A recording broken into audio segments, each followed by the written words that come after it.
Bom dia, pessoal. Mais um dia de reflexão. Hoje eu vou colocar o fone aqui. Hoje não tem música para a gente poder prestar bastante atenção na nossa reflexão de hoje. Tudo bem, Marcos? Bom dia, seja bem-vindo. Só responde para mim se você está conseguindo me ouvir, que eu coloquei o fone agora só para garantir que você está me ouvindo. Hoje nós teremos um convidado especial para fazer reflexão com a gente. Tá, se ele já me respondeu bom dia, porque ele está me ouvindo.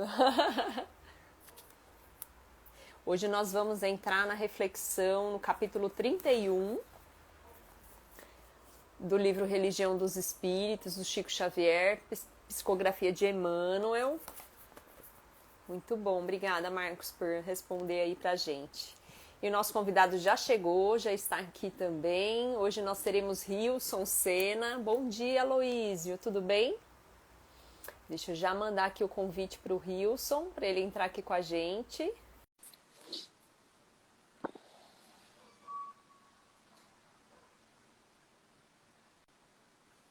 Bom dia, jovem de Arimateia. Bem-vindos. É a Vanessa que tá, a Valéria que tá aí, a Vanessa, ó. Bom Oi, dia, Rilson, tudo bem? tudo bem? E aí, bora para uma reflexão, 8 horas da manhã, começar o dia Aham. animado, reflexivo. E uma reflexão de um texto pesado, né? Danado foi esse texto, né? E é engraçado porque eu vou chamando as pessoas, mas vou seguir na ordem do livro, né? E aí, quando eu mandei, Uhum. fiz o convite, né, para você participar com a gente, eu não tinha lido o texto ainda, né? E aí, quando você falou, Monique, texto complexo, tá, eu falei, do Emmanuel, né? Emmanuel sempre traz uma profundidade numa reflexão. Aí, ontem à noite, eu fui ler o texto, né? Falei, deixa eu ver o que o Rilson tá falando. Aí, eu fui ler o texto, falei, nossa, profundo, deixa eu olhar essa questão aqui do Livro dos Espíritos, senão a gente não vai conseguir trazer a profundidade que ele traz nessa reflexão, né, Rilson? Exatamente, exatamente. Você lê e tem que estar com o dicionário do lado e o dicionário ali várias traduções para aquela palavra e você Pra encaixar a achar palavra melhor, né? realmente. É, exatamente, exatamente. Mas é interessante porque nos convida sempre ao estudo, né? Às vezes a gente fica meio que acomodado, lê um textinho ali e não se preocupa em procurar realmente qual seria a melhor tradução para aquela palavra e termina só levando para aquilo que a gente entende, mas na verdade muitas vezes não é aquilo Tá que muito ele quis além, né? passar. É muito além, exatamente, Deixa eu exatamente. só dar um oi para o pessoal que está entrando, o pessoal do Gurizada, a Renata entrou aí também, André Pádua do Espiritista Nerd, Jovens de Arimateia, a Valéria que está aqui com a gente, tudo bem, Valéria? O pessoal do Vinha de Luz, Aloísio também aí, amiga espírita. Então tem bastante gente entrando, bem-vindos, bom dia, gente. Bom dia a todos. Hoje nós vamos fazer uma reflexão, o título da nossa reflexão hoje é Veneno. E aí, como o Rilson e eu já iniciamos aqui, falando a respeito dessa reflexão, ela é uma reflexão bem profunda, que é da reunião pública do dia 4/5/59, e vem nos trazer uma reflexão em cima da questão 938. E aí, Rilson, é importante a gente trazer um pouco do conteúdo, né, dessa questão 938, até que para o pessoal entender a nossa complexidade aqui na nossa análise em relação ao texto. Porque essa questão 938, Kardec questiona os espíritos a respeito de decepções e ingratidão. Eu estou até com ela aqui, eu vou ler muito rapidamente aqui para a gente conseguir ler o texto de Emmanuel, para a gente conseguir linkar os dois assuntos, né? Então Beleza. ele traz aqui, né? As decepções causadas pela ingratidão não são feitas para endurecer o coração e fechá-lo à sensibilidade? Isso seria um erro, porque o homem de coração, como dizes, está sempre feliz pelo bem que fez. Ele sabe que se o não lembrarem nesta vida, o farão em outra, e que o ingrato disso terá vergonha e remorsos. E aí ele pergunta novamente: esse pensamento não impede seu coração de ser ulcerado. Ora, isso não poderia lhe originar a ideia de que seria mais feliz se fosse menos sensível? E aí os espíritos respondem: sim, se prefere a felicidade egoística. É uma triste felicidade esta, que ele saiba, portanto, que os amigos ingratos que os abandonam não são dignos de sua amizade e que se enganou sobre eles. Desde então, não deve lamentar a sua perda. Mais tarde encontrará o que saberão melhor compreendê-lo. Lamentai aqueles que têm para vós maus procedimentos que não merecestes, porque haverá para ele um triste retorno. Mas não vos aflijas com isso, é o meio de colocar-te acima deles. E aí traz, né, uma conclusão de: a natureza deu ao homem a necessidade de amar e ser amado. Um dos maiores prazeres que lhe seja concedido sobre a terra é de reencontrar corações que simpatizam com o seu. O que lhes dá as premissas de uma felicidade que se lhe está reservada no mundo dos espíritos perfeitos, onde tudo é amor e benevolência. É um prazer negado ao egoísta. E aí já traz muita reflexão, né, Hilson? Muito conteúdo aí já. Demais! Quer comentar um pouquinho ou você quer que vamos já direto para a leitura? Quando você fala no título já veneno, né? Você já vê no dicionário que ele diz que mata os seres vivos ou torna doente. Nesse texto que você leu aí, ele já praticamente fala duas coisas. Ele fala uma coisa que é a doença, né? O ingrato é uma doença, né? Passa a ser uma doença. E no texto que a gente vai ler de Emmanuel, ele chega até a falar na questão da morte, né? Assim, de uma certa forma, mas ele fala, eu não vou fazer o adiantamento do que a gente vai ler, não, mas é praticamente isso. E para que a gente entenda que o veneno nesse texto, ele se refere à ingratidão, à decepção e no final lá afeições destruídas. Só para que a gente possa fazer esse link com essas palavras. Exatamente. Né? Então é interessante justamente para quando a gente for fazer a leitura aqui, todo mundo associar a esse conceito, né, de ingratidões, decepções e como a gente lida com isso. Então, bora lá? Bora. Vamos lá. Ele traz assim: corrosivo no coração, a surgir no conúbio entre a revolta e o desânimo. Tisna um manancial de emotividade e sobe a cabeça em forma de nuvem. E chegando ao cérebro, transfigura o pensamento em plasma sutil de lodo, conturbando a visão que se envolve em clamoroso desequilíbrio. A vítima, deste modo, não enxerga o bem que o céu espalha em tudo, para ver simplesmente o mal que traz consigo. E imagina apressada espinheiros e pântanos onde há flores e bênçãos, mentalizando o crime onde brilha a virtude. Em funesto delírio, chega a lançar de si escárnio e vilipêndio, a própria natureza que revela a bondade infinita de Deus. Exato. Eu tô aqui ainda pesado com esse texto. Pensando, porque, né? porque aí no começo ele diz, corrosivo no coração, a surgir da ligação, né, que é uma da tradução, ligação entre a revolta e o desânimo. Suja a nascente da emotividade, né? Suja a nascente daquilo que você tem de amor para com o próximo, né? Então, esse veneno, ele suja tudo aquilo que você tem, muitas vezes, de centelha, né? Da nossa centelha, né? Então, ele faz com que você passe de pensar em fazer o bem para, inicialmente, deixar de fazer e, consequentemente, contaminar outras pessoas a fazerem também o bem. Essa é uma das coisas que eu peguei nessa parte do texto, né? Onde a pessoa que faz o bem ao próximo, ele passa a ser ingrato com a divindade, porque não conhecendo tudo aquilo que está sendo oferecido a ele, tudo aquilo que Deus permite na sua caminhada, né? E em algum momento ele deixa de fazer aquilo, não reconhece, ele passa a ser ingrato. E é engraçado como a gente é egoísta e orgulhoso, né? Porque a gente acha que nós temos o direito de se decepcionar com alguém porque a gente cria expectativa, né, Hilson? Então, assim, no momento que ele fala aqui que nós somos a vítima, deste modo não enxergamos o bem que o céu espalha em tudo, na verdade, o que está sendo feito ali naquele momento de decepção é um teste, né? A gente está sendo testado até para ver, dado aquela decepção, dado aquela situação, o quanto a gente é resiliente, né? O quanto a gente consegue realmente amar o próximo e se colocar no lugar dele, porque muitas vezes ele faz, né? Ele nos decepciona sem perceber que está agindo de uma forma que nós entendemos que não é a correta, né?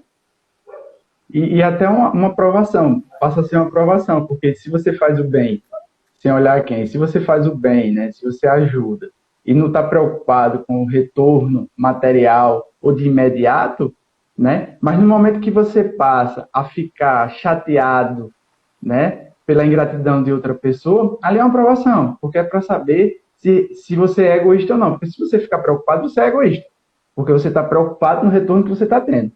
E o amor e a caridade não é isso, né? Ele é incondicional, você faz a diferença se aquela pessoa aceita ou não. Como no livro dos Espíritos diz, né? Que se você não for reconhecido aqui, será reconhecido em outro momento, mas será reconhecido, né? Exatamente. E eu achei Então, interessante quando ele fala aqui que ele fala assim do desânimo que se forma na nossa cabeça uma nuvem, né? Que é muito do plasmar os nossos pensamentos. Então, se eu fico decepcionado e começo a criar no meu pensamento que aquilo foi algo negativo, e começo a pensar, né, de forma negativa em relação àquela pessoa, eu começo a plasmar essa nuvem, né, de coisas ruins, né? E aí eu fico naquele sentimento de ficar revivendo o tempo todo, né, aquela situação. Quantos de nós, né, já não passamos por algum tipo de decepção e que você fica ali mentalizando e repensando o que aconteceu, falando, mas não é possível, né? Eu fiz sempre pensando no bem, essa pessoa me decepcionou tanto, e a gente fica ali tentando, né, reviver aquela situação para buscar alguma coisa que justifique aquilo que aconteceu, né? é aí exatamente onde está o veneno, né? Exato, Nesse caso, ele não mata, mas ele te adoece.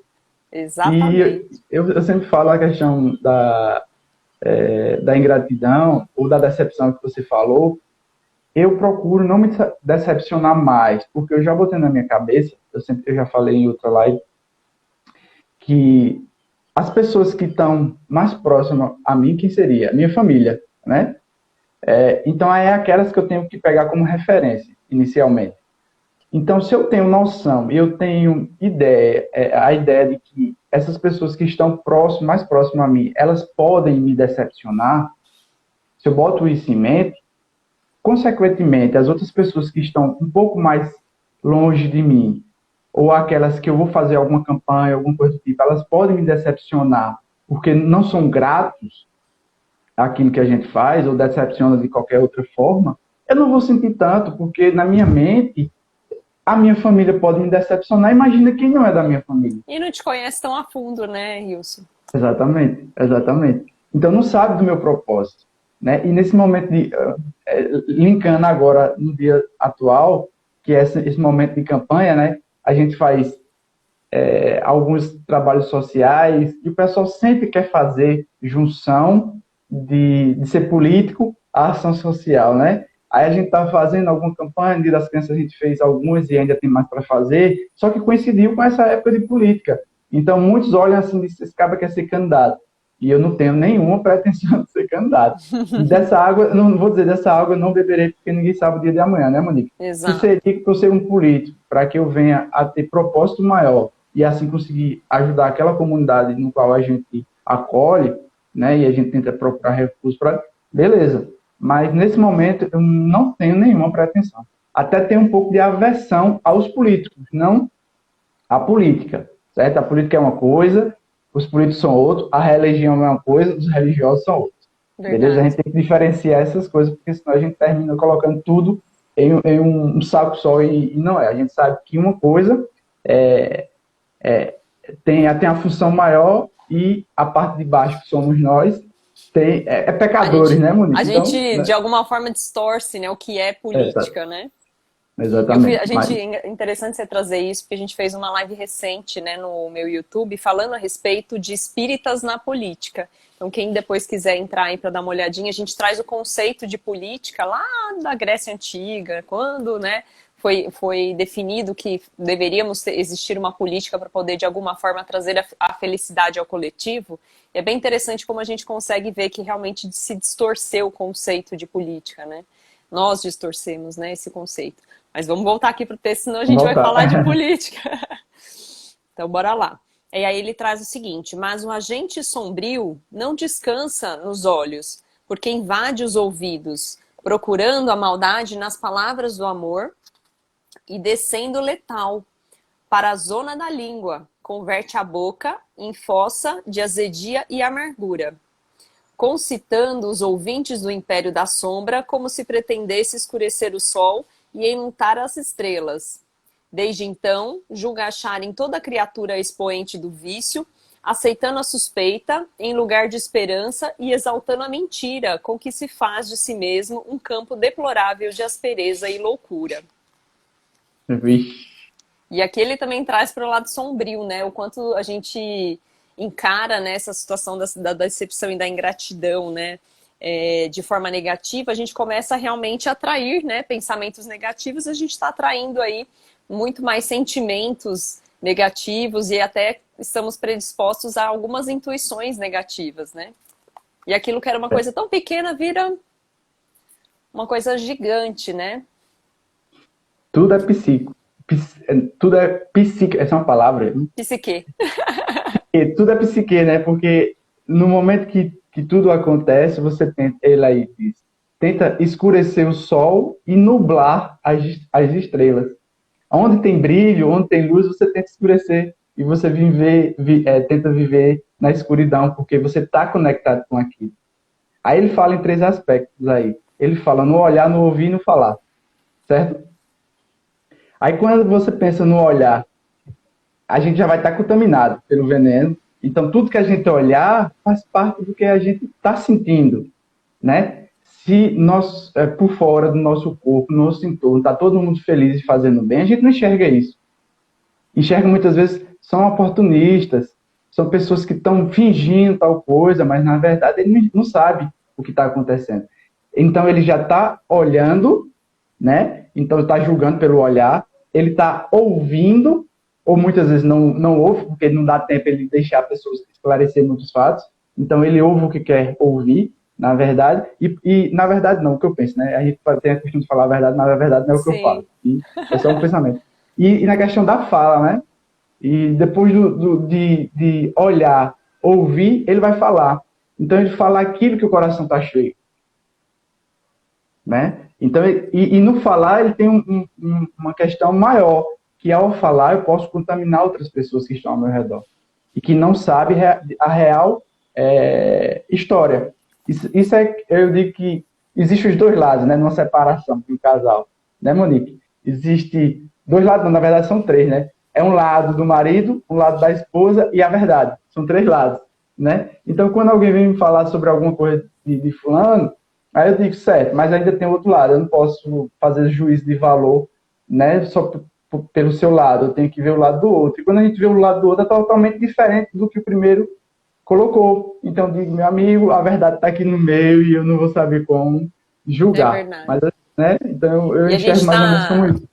A gente está numa época, né, que sai tanta notícia aí na mídia dessas separações de casais, né, de coisas aí do cotidiano, que a informação vem tão fácil que as pessoas não buscam se aprofundar no que está acontecendo, né, entender a situação que está acontecendo, e na primeira publicação eles já vão lá, comentam, já dão sua opinião em cima daquilo, sem conhecer realmente essa verdade que é o que você trouxe. E aí quando ele fala dessa questão do ouvir, né, quando a gente está com esse olhar, né, já estou num olhar de julgamento, normalmente eu paro de ouvir, né? Chega um momento que a pessoa está falando, eu me bloqueio, né? E já tô tão negativo ali que eu não ouço mais. A pessoa fala e simplesmente entra por um ouvido e sai pelo outro, né? E eu quero só falar também, eu deixo de ouvir. E é importante a gente ter essa noção de que muitas vezes é melhor não falar naquele momento, né, Hilson? Às vezes você está ali naquele momento de estresse, de angústia, né? Do lado sombra que ele traz aqui no texto, muitas vezes é aquele momento que você tem que calar, refletir a respeito daquilo que aconteceu, porque muitas vezes na ânsia de tentar resolver na hora, né? Nessa nossa paixão de tentar resolver tudo naquele momento, a gente acaba falando besteira e magoa o outro, né? Então a gente precisa realmente ter, de alguma forma, entender que a gente não está no momento bom, se fechar, refletir sobre aquilo para depois voltar a conversar num outro patamar, né? Ou deixar a questão do ouvir, eu acho importante, porque quando você diz assim, ó, vá para uma terapia, né, o psicólogo muitas vezes ele fala muito, aí a pessoa fala, deixa eu vou para lá e só fica o que eu falo. Mas na verdade, quando a gente fala, a gente expõe aquilo que está no nosso íntimo. E às vezes a gente só está sentindo, a gente nunca falou para ninguém, né, Monique? E na medida que a gente fala, a gente reconhece o que está dentro da gente. Aí você diz, uff, meu amigo, eu pensava isso aqui. Eu estou pensando, né, eu estou falando algo que estava aqui dentro, mas eu não tinha noção do quanto isso era grande. E o psicólogo começa a puxar de você, você vai falando. E o remédio sai. Quer dizer, o veneno sai, mas o remédio também sai. Porque o veneno, ele sai de dentro de você, mas em você ouvir as suas palavras e o que você percebeu que tem dentro de você, o veneno também vai estar saindo, porque você começa a enxergar que a forma que você está pensando está errada, né? Então, essa é uma parte importante. Você não tem o que dizer a outra pessoa, escute-a, escute-a, porque aí você vai estar dando um remédio para ela e para você também, porque aí você vai conseguir saber como você resolveria isso em sua vida. É uma parte como eu entendo. Tem um ponto importante que você trouxe, né? Porque muitas vezes a gente se cala para poder refletir, mas a gente se cala e não põe para fora, que é aí a importância realmente de ter uma pessoa isenta do assunto para você conversar, seja um psicólogo, né, um terapeuta, enfim. Porque muitas vezes a gente se cala, a gente guarda esse veneno e fica remoendo, que é um pouco do que eu comentei, né, daquela sombrinha que a gente vai criando, esse veneno fica com a gente, né? E a gente adoece. Então tem que ter realmente, ok, a gente guardar por um período, né, para refletir, mas a gente não pode guardar para sempre. Senão a gente fica doente mesmo e não resolve as questões, né? Que a diferença pôr para fora. Que a diferença entre o antídoto e o veneno, né, é só a dosagem, né? Então, se você escuta demais ou se você fala demais, ele passa a ser um veneno. Exatamente. Mas na medida certa, né, Monique, na medida que você escuta um pouco, você faz uma reflexão sobre aquilo que você escutou e você tenta passar, mas não como uma verdade, mas sim como algo para que a outra pessoa reflita, teoricamente isso aí já passa a ser um remédio, né? Agora, se você só impõe a sua verdade, é assim que tem que fazer, é assim que você tem que superar o luto, é assim, isso é um veneno, porque a outra pessoa não vai enxergar como uma ajuda, e sim como algo que passa a maltratar mais ela. Exatamente, muito bom. Eu tô só lendo aqui os comentários bem rapidinho para a gente não perder o foco. Vontade. O Jorge colocou aqui, a gente não assimila que às vezes o mal faz bem, né? Difícil de aceitar. E a amiga espírita também colocou, muita gente vive assim o tempo todo, cheio de revolta e rancor em relação a todos. Isso contagia ao redor. É verdade, a gente quando tá nesse momento sombra aí, né? Nesse momento de pensamentos negativos. Eita, Espiritismo 24 horas, Uriel tá aí. Bom dia, amigos. Que os benfeitores os protejam na senda. Obrigada, Uriel, por estar aqui com a gente. Professor Espírita também. Lili, um beijo, minha querida. Angel entrou. Aloísio também divulgando aí as próximas reflexões na sequência aqui da nossa. Muito bom. Vamos continuar, então? Abraço, Lili. Lili é um carinho. Ela é uma graça. Então, vamos lá. Desde então... julga achar em toda criatura expoente do vício... Ah, não, esse aqui eu já li, desculpa. Paralisando as mãos na preguiça insensata, acusa o mundo e a vida, sem doar-lhe a menor expressão de auxílio e entendimento. E atingindo o apogeu da demência cruel, acalenta infeliz o desejo da morte, com a qual se precipita a cova do suicídio, para sofrer depois a expiação tremenda do insulto à lei divina e da injúria a si mesmo. E aqui ele vai bem profundo, né, em relação a essa questão de quanto mais a gente fica alimentando isso, vem esse desejo da morte, né, que de alguma forma pode nos levar aí ao suicídio. Então eu achei interessante como se chega ao extremo, né, quando a gente começa a alimentar essa raiva, esse rancor, esse ódio. E antes dessa fala, tem paralisando as mãos na preguiça insensata, né? Então, além de cultivar o mal, além de enxergar o mal no outro, não faz nada pelo bem do próximo. Eu enxergo isso, né? Paralisando as mãos na preguiça, acusando o mundo, né? Achando que o mundo é sempre o errado, faz as coisas erradas, sem doar-lhes menor expressão de auxílio e atendimento. Então, qual doação ele faz ao próximo? Né? Imagina essa pessoa que não faz doação nem a si mesmo, né? Porque não consegue doar o amor próprio. Então, zero empatia, né? e atingindo o apogeu da demência e tal. Então, nessa parte que ele fala, é tremenda, insulta a lei divina e a injura a si mesmo. Então, imagina, como tem lá no Livro dos Espíritos, né? Assim como um bem será reconhecido, se não agora, posteriormente, o mal também, né? E pior ainda é o suicídio, né, Monique? Porque será cobrado e as dores serão aumentadas. É apenas uma ilusão, achando que o mundo é perverso e só te quer o mal e você quer fugir desse mal que não existe e acha que...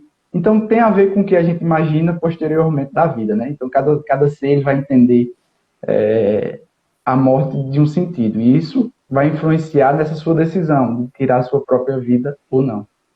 É verdade. E aí ele imagina, né, que vai estancar esse sofrimento, na verdade ele vai estar só agravando, né, esse sofrimento cada vez mais, e aí ele vai ter um papel aqui de resgatar isso no futuro. E voltando aqui à questão também da decepção, e lá no Livro dos Espíritos ele traz também, né, que muitas vezes a gente se decepciona com determinada pessoa, mas a gente não se abre, a partir do momento que a gente começa a pensar de forma negativa, a gente não se abre para outras pessoas que podem se aproximar da gente, que tem, né, um mesmo ideal, que está buscando um mesmo caminho, né, e muitas vezes a gente se fecha, se isola, né, como se fosse um caramujo mesmo, né, a gente se isola ali no nosso casulinho e a gente não tem a oportunidade de conhecer pessoas diferentes, com situações diferentes, com histórias de vidas diferentes e que podem agregar nessa nossa jornada de evolução, né? Eu tiro por mim e dou um exemplo bem recente. Quando iniciou a pandemia, a gente estava com a mente pesada, né? Com coisas que a gente não sabia o que era ou como iria acontecer. Então você fica muito perturbado e você quer ver informações e muitas vezes é uma variante de informações muito grande e você não sabe qual é a verdade, né? Então você fica meio que perturbado e coincidiu com a política, com a atual, aquela coisa toda, e eu comecei a disseminar essas informações, que era tentando fazer com que as pessoas enxergassem a verdade que estava por trás daquela pessoa ali, enfim. Então eu comecei no meu Instagram a divulgar muita questão política. Chegou um momento, e a gente começa a atrair várias pessoas que vai te seguindo por conta daquilo, né? Sim. Aí chegou um momento, eu disse, já que eu tento mudar as cabeças das pessoas, eu não vou mudar de acordo com o mau pensamento que eu acho que ela tem, e sim tentar mudar através das minhas ações, dos meus pensamentos, das minhas atitudes. Daí veio a intenção de fazer a divulgação do Evangelho, sabe? Com isso, aconteceram coisas maravilhosas, que eu dei espaço, nesse momento eu dei espaço para que essas pessoas que pensem assim como eu, se chegassem a mim. Então, eu posso dizer assim, que eu conheci mais de 30 pessoas, né, que tem esse pensamento de amor, né? Monique é uma delas. Passei por isso também, viu, Wilson?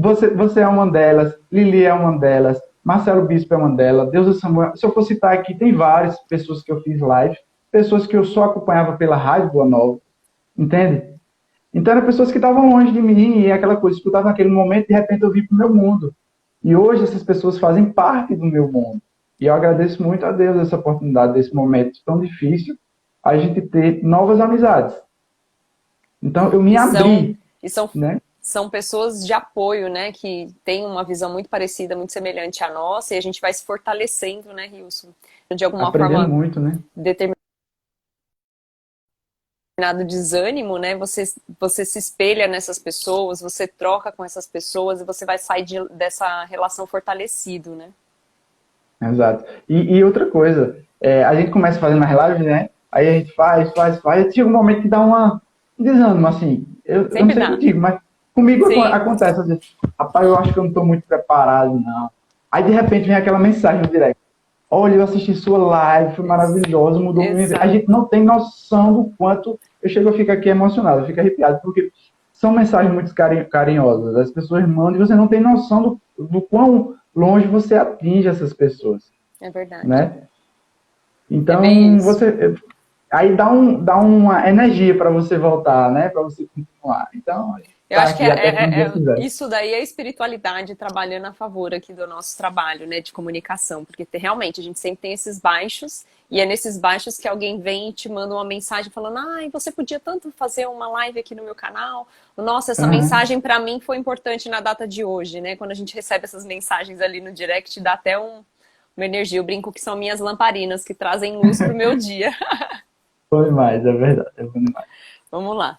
Guardai-vos, pois, assim, no clima luminoso do serviço constante, amando e perdoando, ajudando e aprendendo, porquanto esse veneno que corrói a alma humana, dela fazendo, enfim, triste charco das trevas, chama-se pessimismo. E aí ele fecha aqui com pessimismo, né? O pessimista é aquele tudo que encara tudo pelo lado negativo, né? Então ele espera de tudo o pior. Ele não dá oportunidade para que seja diferente do que ele imagina, que seja o pior. Assim é das pessoas, né? Ah, tu vai fazer tal coisa, hoje não vai não, que vai dar errado. Não, não, a gente começa a fazer isso até com as crianças, né? Ó, não sobe nessa árvore não que você vai cair, Exato. né? Ó, não faz isso não porque tu não sabe pintar. E quem nasceu sabendo, né? Então a gente passa a ensinar o pessimismo às crianças e trava essa energia de conhecimento ou busca de conhecimento das crianças, né? Então é uma pessoa que não tem amor próprio, né? O pessimista, ele, como é que eu posso dizer? Ele vive na escuridão diária, 24 horas, E 365 muitas vezes, dias, se né? você não tiver atento, você é contagiado, né? Ele leva todo mundo que está à sua volta aí nesse pessimismo. Até porque o mal, ele tem uma força muito grande de convencimento, né? E não tem vergonha nenhuma de se mostrar. Já o bem, ele tem essa vergonha de se mostrar. Então, às vezes, a gente quer dar um toque de luz nessa pessoa e a gente fica meio constrangido, achando que aquela pessoa vai achar que aquilo é uma lição de moral, ou que você sabe mais. E quando o mal quer, não. Vai, faz isso com ele, né? Bate de volta. O cara Exato. chega, né? O cara chega e te oferece algo que pode até tirar a vida de outra pessoa, né? Eu lembro na minha adolescência, tinha aquelas rixazinhas de jovem, né? Aí a gente brigou lá com o menino e de repente chegou um cara que eu nunca vi na vida, mano. O cara tava com uma arma na mão e me Olha, ofereceu a arma, ó, vai e se vinga dele. Eu chego e como gelei, né? Porque assim? eu não conhecia o cara. E de repente esse mal chegou do meu lado, Olha querendo que eu me isso. destruísse, que eu não ia destruir a vida do cara, eu ia destruir a minha, né? Antes dele ia destruir a minha. Aí eu disse, não, não, não, não. Mas no momento da raiva, você pega aquela pessoa que, de uma certa forma, apanhou ali naquela briga, você está revoltado porque você apanhou. Né? Então eu poderia ter pego a arma, mas graças a Deus, meu guia aí, protetor, disse, rapaz, solta esse Deu uma negócio, manda ele sacudida, embora. né? Foi uma sacudida esse momento, né? Forte, viu? Forte, viu? Graças a Deus, graças a Deus. É só um exemplo mesmo aí. Mas quantos não passam por isso e nesse momento de raiva tem essa, né? Acontece isso de alguém trazer isso e muitas vezes ali no momento de loucura, né? Acaba E é muito fazendo, né? rápido, né? E é muito rápido, é muito rápido.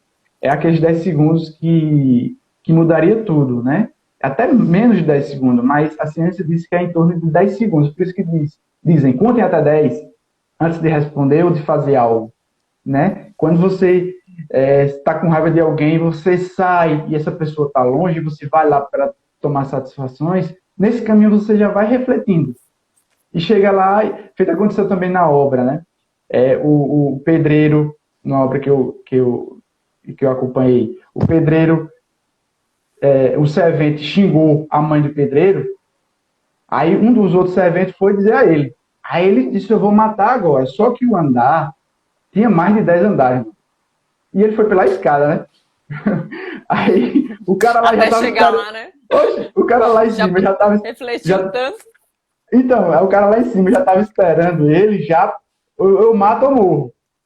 E ele foi Jesus. subindo a escada e pensando. Quando ele chegou lá, ele só foi olhar para a cara do cara e voltou. Ele disse que no caminho ele foi refletindo: olha, eu tenho filho, eu tenho esposa, eu tenho mãe, ele também tem, eu vou destruir a vida dele, então Chegou lá em cima, isso foi na prática, né? Não é teoria, né? Isso foi na prática mesmo. E Olha ele me aí, falou. é isso Um mesmo. exemplo eficaz, né? Bem direto, na verdade. Exato. O Wilson, então essa reflexão de hoje foi bem profunda, né? E aí eu queria finalizar aqui só fazendo uma pergunta para você. O que que é o veneno?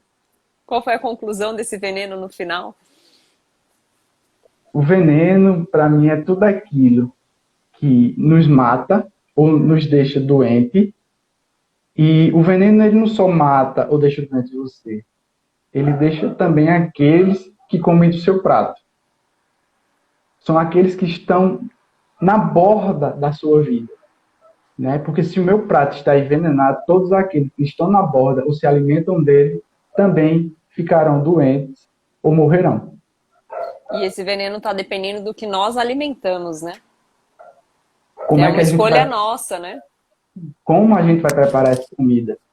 Se é uma comida que é preparada com amor, com respeito, com carinho, com muita energia, energia boa, consequentemente, todas aquelas pessoas que vão comer desse prato vão ficar alimentados de boas energias. E o contrário também é verdadeiro, né? A gente faz com raiva. Você vê no simples alimento em si, que a pessoa prepara, naquele dia que está com vontade de preparar, muitas vezes ela não prepara com certo tempero, e a pessoa que vai comer diz que delícia, ela diz, mas é o tempero normal de sempre. Normal. E outro momento você não está com aquela vontade. E por não estar com vontade, você aumenta no tempero para poder tentar deixar melhor. E a pessoa vai comer e diz, ixi, não está igual feito naquele dia. E a pessoa diz, mas eu nem Fiz usei a igual, né? quantidade de tempero. Ou botei mais tempero, né? Para tentar equilibrar a falta de vontade de fazer algo. Então está na nossa energia e não no que a gente faz. Porque aí já entra a intenção, né? Exato. O que eu estou fazendo e qual é a intenção que eu estou fazendo naquilo ali. Maravilhoso.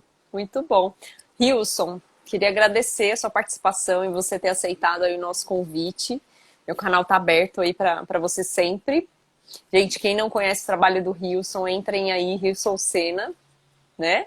E o banner que tá aí no meu canal, né, Hilson? É importante a gente falar. Um beijo pra Verônica também. Foi Hilson que fez aí essa foto maravilhosa, essa caricatura maravilhosa que tá aí no meu Insta. Quem quiser conhecer o trabalho do Hilson, né? É importante a gente divulgar. Trabalho super bem feito, com uma qualidade absurda aqui. Então é importante a Obrigado. gente divulgar esse trabalho. Hilson, Obrigado. obrigada. Bom dia para você. Bom Até dia a para próxima você. aí. Obrigado pela oportunidade e estou sempre à disposição para divulgar a palavra de Cristo.